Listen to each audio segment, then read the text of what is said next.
Chapter 9 is about small business and entrepreneurship. That we are going to learn about. Firstly, we learned about different forms of organization like sole proprietorship, partnership, company. These are large forms of business. Now, in this chapter, we are looking about small businesses because not everyone will have the capacity to start a large business. So, they are given some benefits to start small businesses. So, we'll see in this chapter about what are the types of small business in India, the role of businesses in India, the problems of small business, how it is being set up. These are the topics covered. So coming to the introduction, we can see that small scale industries contribute significant development process and acts as a vital link in the industrialization in terms of production, employment for economic prosperity by binding entrepreneurship base and the use of local raw materials and indigenous skills. That is, small scale industries also contribute more towards the development of economy, like these handicraft industry, textile industry, village cottage industry. These are small scale industries, handicraft, sericulture, khadi industry. All these industries also contribute towards the development of the economy. So in India, the village and small industries consist of traditional and modern small industries like handlooms, handicraft, coir, sericulture, khadi, and village industries, small scale industries, and power looms. So these are the activities coming under the small scale industry. So we're going to look at the types of small businesses. So in the types of small businesses, we can see that this is being regulated or controlled by the Micro, Small and Medium Enterprises Development Act 2006. That is, this act relates to the issues related to the small scale industries, or it's about its development or its regulations. All these comes under this MSMED Act. This act came into force on October 2006. So according to this act, the enterprises can be classified into different sectors or services. It can be, first one is manufacturing sector, that is production of goods. Manufacture mainly relates to production of goods. In this we can have the micro enterprises, small enterprises, or medium enterprises. The micro enterprises means that the investment should not exceed 25 lakh. It should be below 25 lakh. Whereas in case of small enterprises, the investment should be more than 25 lakh and up to 5 crore. And in case of medium enterprises, the investment in plant and machinery should be more than 5 crore but not exceed 10 crore. This is the investment criteria of micro, medium, and small enterprises. Micro is the lowest, and above that comes small enterprises, and above that medium enterprises rise. Now coming to services also, it can be classified into micro, small, and medium. Here the investment rate is different, like the investment in equipment does not exceed 10 lakh. When in the case of small enterprises, it is more than 10 lakh but does not exceed 2 crore. And in the case of medium enterprises, it is more than 2 crore but does not exceed 5 crore rupees. Now this was about the manufacturing industry and the service industry. Now coming to the village industry. Village industry has been identified as any industry located in the rural areas. This has been located in the rural areas. They produce goods and service. They render services. They doesn't have fixed capital. Use of power in which the fixed capital investment per head is specified by central government. That is, their capital contribution is very low because in the rural areas they doesn't have much money to invest. So what will happen is, for their benefit, government has introduced the rate of by which they can invest per head. Next is cottage industries. This is also known as rural industry or traditional industry.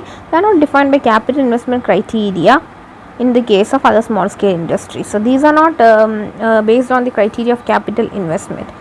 Their characteristics are, cottage industry, they have some characteristics like they are organized individuals, with the private resources, then normally use family labor, then the equipment used is simple, then capital investment is small, produce simple products, and the production of goods using indigenous technology. They have modern technology because they are from the backward areas. Now what is the role of small businesses in India?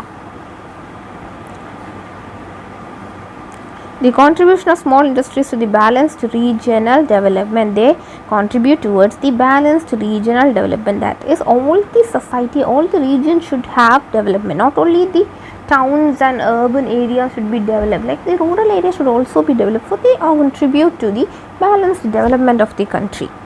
Then small industries, second largest employers of human resources, because large number of employees are working under this industry. They are labor intensive. They are more labor intensive, less capital intensive. That is, they use mainly human force and not machines.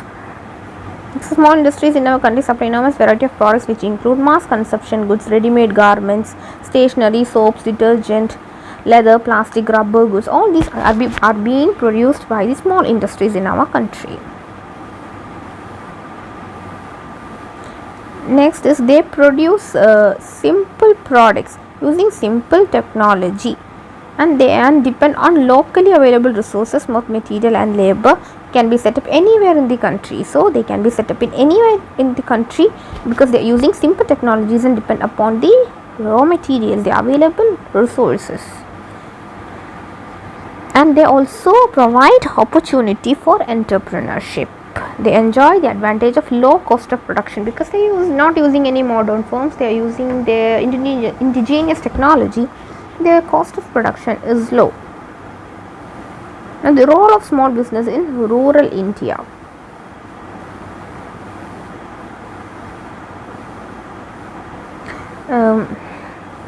That is, rural households in developing countries have been exclusively engaged in agriculture because they are mainly engaged in agriculture.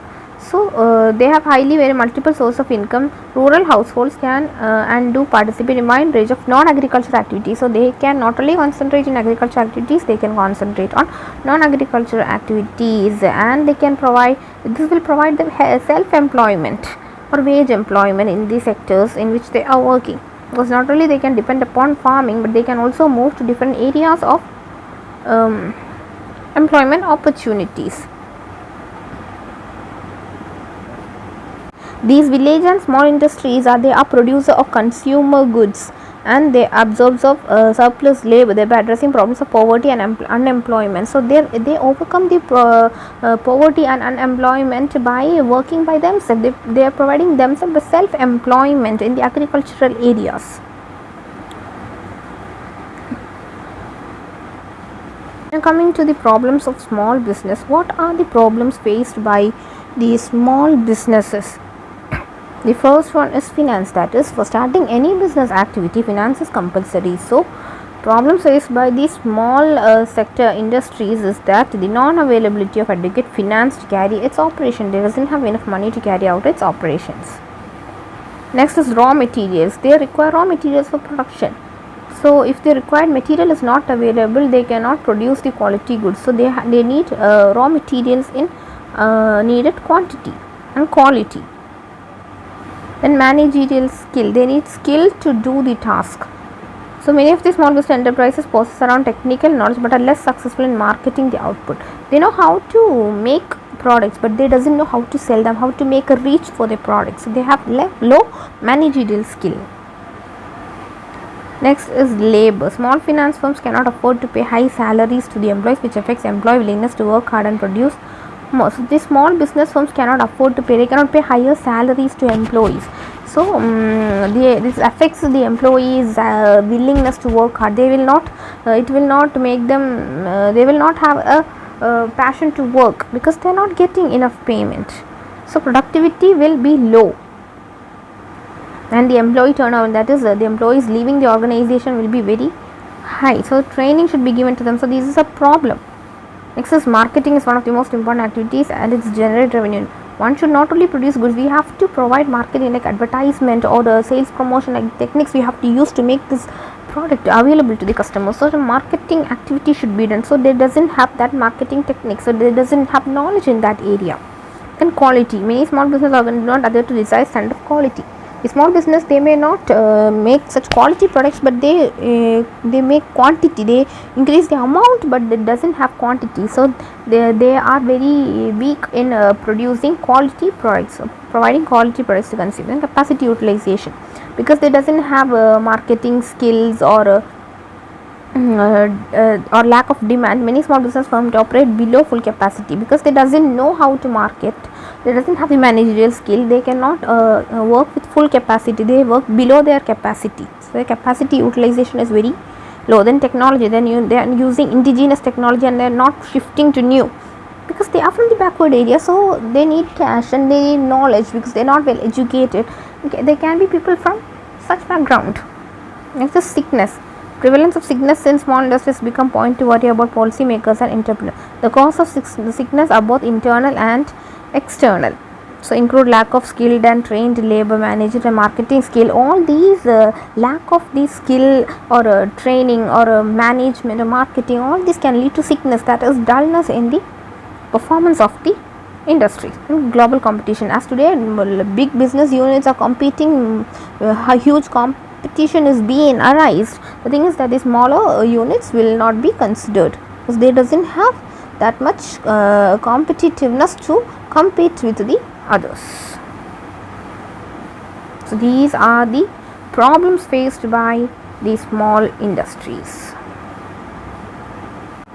So to overcome these problems of the small scale industry, the government has brought many assistance. The government assistance have been brought towards the small business units. So they for the balanced regional development, for promotion of exports, or for the contribution of employment opportunities. For all this purpose, the government has provided many assistance programs to give benefit to these industries. So we can see one by one what they are. The first one is NABR, that's NABARD, National Bank for Agriculture and Rural Development.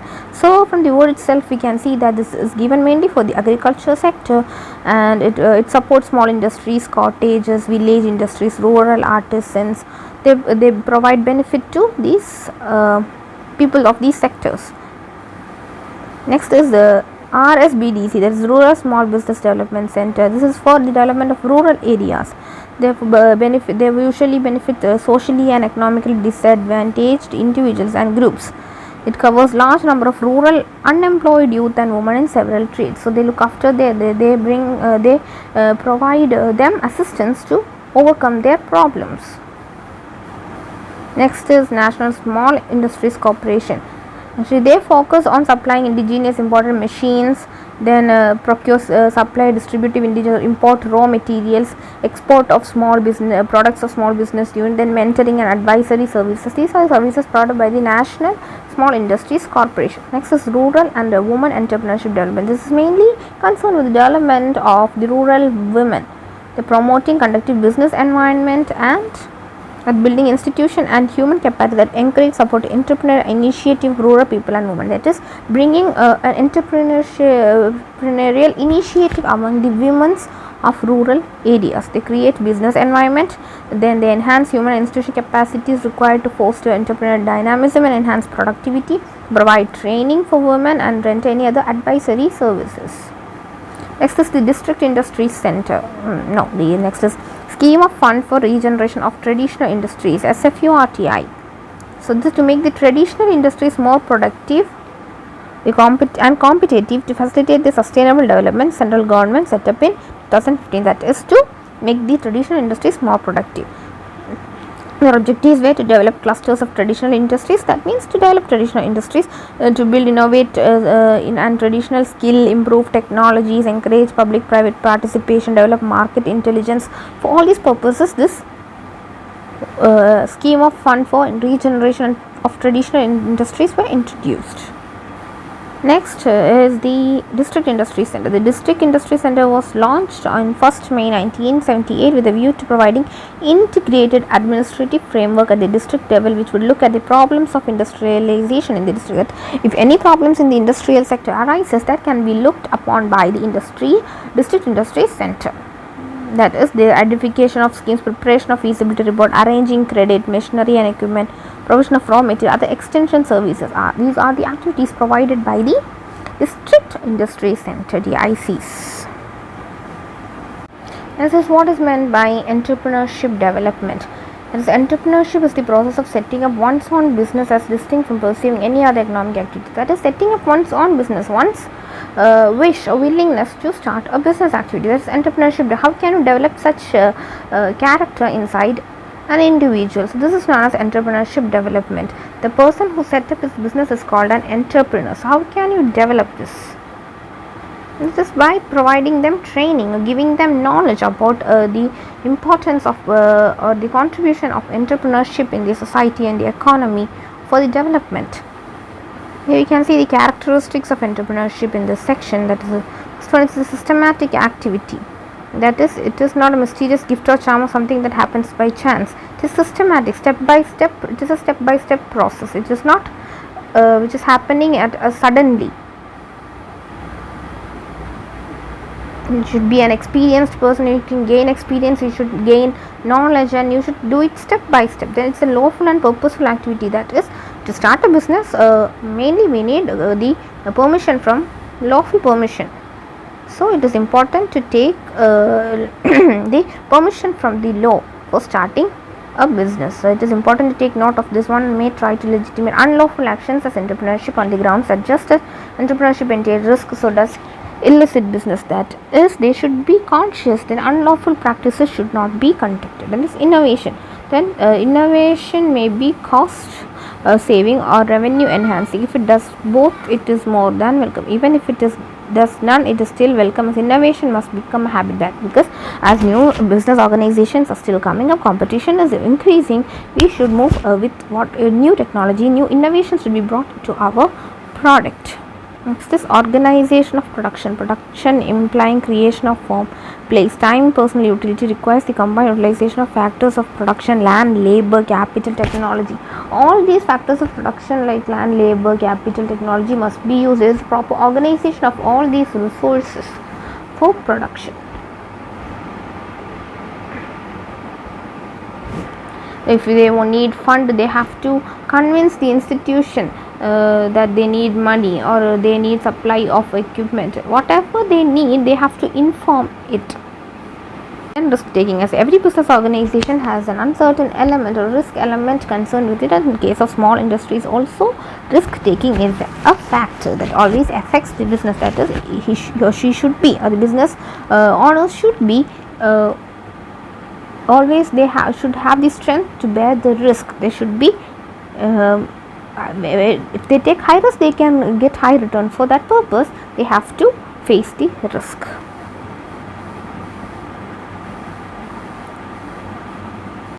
We are going to looking at different schemes. That is, first one, a Startup India scheme. What is the Startup India scheme? It is an initiative of the government of India with objective to have strong ecosystem for nurture innovation and startups in the country. That is, providing them confidence to bring up new industries in the country and to start a new venture. For that purpose, the government of India has taken this initiative. That is, the scheme is known as Startup India scheme, and it will lead towards sustainable economic growth and generate large-scale employment opportunities. This aims to trigger entrepreneurial culture and inculcate entrepreneurial values in the society. That is, to provide entrepreneurial values in the society, create awareness about the importance of being an entrepreneur, or how well you will be benefited from being an entrepreneur. Then it encourages more dynamic startups, motivating educated youth. Then they support early phase of development activities and broad-base the entrepreneurial supply by meeting specific needs of underrepresented target groups like women, socially and economically backward community, scheduled caste. They provide opportunities for people from such caste and such backward areas for their development. Next is the Startup India initiative. What are the initiative? The first one is simplification and hand holding. That is, in order to start to make compliance for startups, friendly and flexible simplifications are announced. Second one is Startup India Hub. That is the point of contact for entire startup ecosystem. Enable knowledge exchange, access to funding. That is, providing them knowledge and their access and making them funds available. How can they make funds available? Then legal support and fast tracking patent examination. The scheme for startups intellectual property protection is invested to facilitate protection of patent, trademark and design of innovative and interested startups. When a new organization, new venture is starting up, they provide them property protection. That is, the protection on their trademark, patents, design. Next is easy exit. That means once they have been entered into the business, they when they need to exit, they can be done without much registration. This will promote experimentation with new and innovative ideas without fearing complex and long drawn exit process. The procedure is easy for winding up. This is harnessing the private sector for incubator setup to ensure professional management of government. The government is setting up incubators across the country in PPP mode to ensure the professional management. The government has set up public-private participation, that's known as PPP.